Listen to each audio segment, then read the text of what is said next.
Mubashir P Akbar നമുക്കൊപ്പം തത്സമയം ചേരുന്നുണ്ട് മലപ്പുറത്ത് നിന്നും. നമുക്കിനി ഇടുക്കിയിൽ നിന്ന് നേരെ മലപ്പുറത്തേക്ക് പോകാം. പലയിടങ്ങളിൽ നിന്നുള്ള തത്സമയ ദൃശ്യങ്ങൾ നമ്മൾ പ്രേക്ഷകരിലേക്ക് എത്തിക്കുകയാണ്. ഒപ്പം പാലായുടെ ആകാശ ദൃശ്യങ്ങൾ കൂടി പ്രേക്ഷകർക്ക് കാണാം. ഇപ്പോൾ നമ്മൾ പോകുന്നത് മുബഷിർ നിൽക്കുന്ന സ്ഥലത്താണ്. മണ്ണിടിച്ചിലിൽ വടക്കേ മണ്ണ സ്വദേശി ഹമീദിന്റെ വീടിന്റെ സൺഷെയ്ഡ് തകർന്നിരിക്കുന്ന സ്ഥലമാണ് കാണുന്നത്. മുബഷിർ പി അക്ബറുണ്ട്. മുബഷിർ, ഇതേതാണ് വടക്കേ മണ്ണ എന്ന് പറയുന്ന സ്ഥലം? കൃത്യമായിട്ട് എവിടെ വരും? വേറെ നാശനഷ്ടങ്ങൾ എന്തെങ്കിലും ഉണ്ടോ? ഇപ്പോഴും മഴ പെയ്യുകയാണോ? ഡോക്ടർ കുമാർ, മണ്ണിടിച്ചിലുണ്ടായ വടക്കേമണ്ണ റോഡിനോട് ചേർന്ന മേഖലയാണിത്. ജനവാസ മേഖലയിലാണ് ഈ വടക്കേമണ്ണ സ്വദേശിയായിട്ടുള്ള ഹമീദ് എന്ന് പറയുന്ന വ്യക്തിയുടെ വീടിന്റെ സൺഷെയ്ഡിന്റെ ഒരു ഭാഗം പൂർണ്ണമായിട്ടും തകർന്നിരിക്കുന്നത്. മുകൾ ഭാഗത്തു നിന്നും മണ്ണ് അടർന്ന് വീണിരിക്കുന്നു. ഭയപ്പെടുത്തുന്ന കാഴ്ചയാണ്. വീണ്ടും മണ്ണിടിച്ചിലുണ്ടാകാനുള്ള ഒരു സാധ്യതയുണ്ട്. ദൃശ്യങ്ങൾ നമുക്ക് കാണാൻ സാധിക്കും. ഈ സൺഷെയ്ഡിന്റെ ഒരു ഭാഗം പൂർണ്ണമായിട്ടും തകർന്നിട്ടുണ്ട്. അതിന്റെ കട്ടകഷ്ണമൊക്കെ തന്നെ ഒരു ഭാഗത്ത് കിടക്കുന്നത് കാണാൻ സാധിക്കും.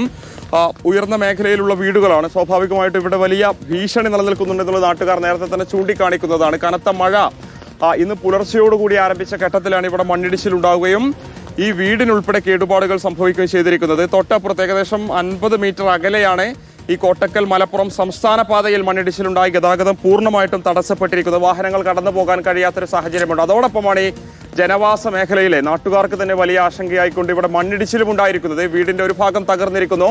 മുകൾ നിലയിലെ വീട്, ആ ദൃശ്യങ്ങൾ അങ്ങോട്ടേക്ക് പാൻ ചെയ്താൽ ആ വീടിന്റെ ഒരു ഭാഗത്താണ് മണ്ണ് താഴേക്ക് അടർന്ന് വീണിരിക്കുന്നത്. ഇവിടെയൊക്കെ തന്നെ നേരത്തെ കെട്ടിയിരുന്നെങ്കിലും ആ കെട്ടുൾപ്പെടെ മറികടന്നുകൊണ്ട് മണ്ണ് താഴേക്ക് പതിച്ചു വീണിരിക്കുന്ന ഒരു കാഴ്ചയാണ്. ഭയപ്പെടുന്ന കാഴ്ചയാണ് അരുൺകുമാർ. ആ കെട്ടുൾപ്പെടെ തകർന്ന് കിടക്കുന്നത് കാണാൻ സാധിക്കും.